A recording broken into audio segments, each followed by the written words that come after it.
Assalamu alaikum wa rahmatullahi wa barakatuh to some of you, and peace out to the rest of you. Blackheart signing black in and shining again, asking you to hit the share button because the message is more important than the messenger. Now, IKYG has done two good videos on colorism lately. I'm not really sure. I mean, I was actually kind of surprised to hear that as recently ago as it was, that he was, he had his face cut up. I mean, not that he got cut up, but he had to threaten somebody to put a knife to his face.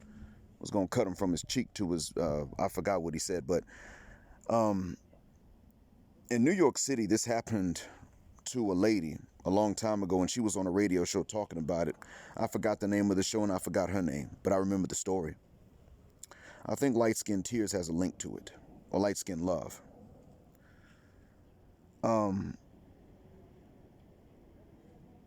I can't say that I've been threatened with that with a knife held up to me. I've been threatened before, but I've been challenged before. I've dealt with the reactions to colorism. But the funny thing was that there were people who would discuss it in a civil manner with me, and they would learn that I wasn't with it, and they didn't have to worry about me stepping over them, even if white folks would have extended me that opportunity.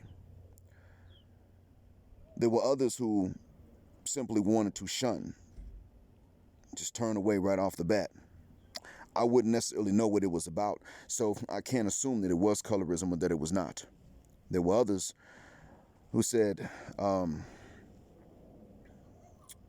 would say jokes. And if I knew them well, then it really was just jokes.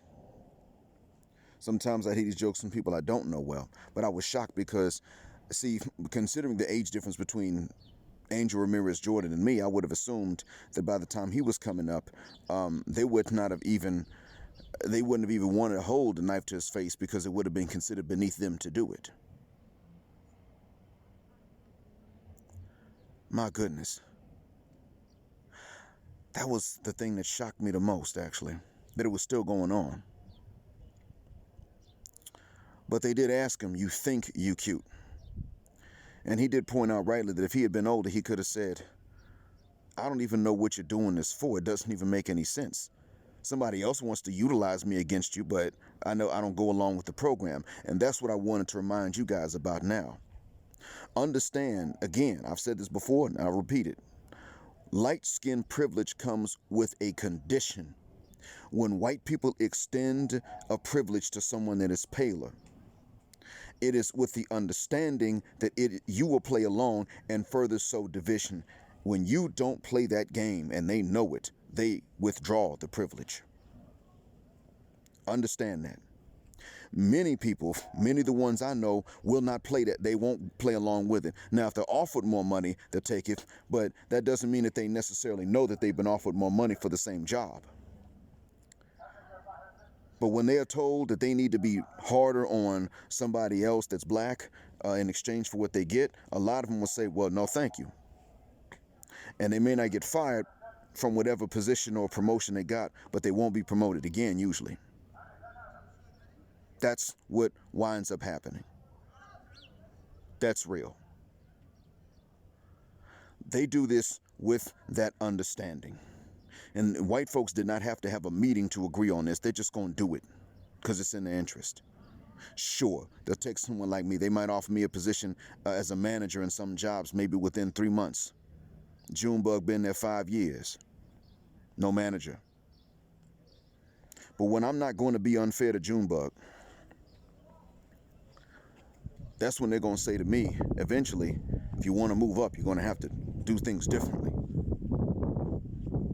You're going to have to be harsher. And when I'm like, "I'll stay here then," that's it. I will stay there. No raises, no promotions. So I want you to keep that in mind. Don't think for a second that they ever extend it for free. It is always, no matter which end of the spectrum you're on, don't think that they ever extend that sort of thing for free. It is always with that understanding. Assalamu alaikum. It's always with the understanding. Assalamu alaikum, sir. That you're going to allow them to use that to sow division. Every time, without exception. Because our unity is something that scares everybody else.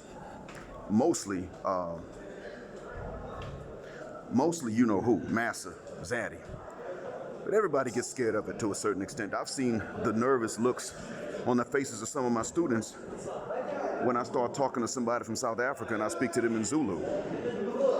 They know I'm from the States. What am I doing speaking the African language? They get nervous, and sometimes they've asked me about it. So understand, if they can get nervous about it and they don't even know why they're getting nervous, what you think Zaddy and his folks are going to do intentionally? I hope that this has been a benefit. Black Horse Sign and Black Out. Assalamu alaikum and black male power.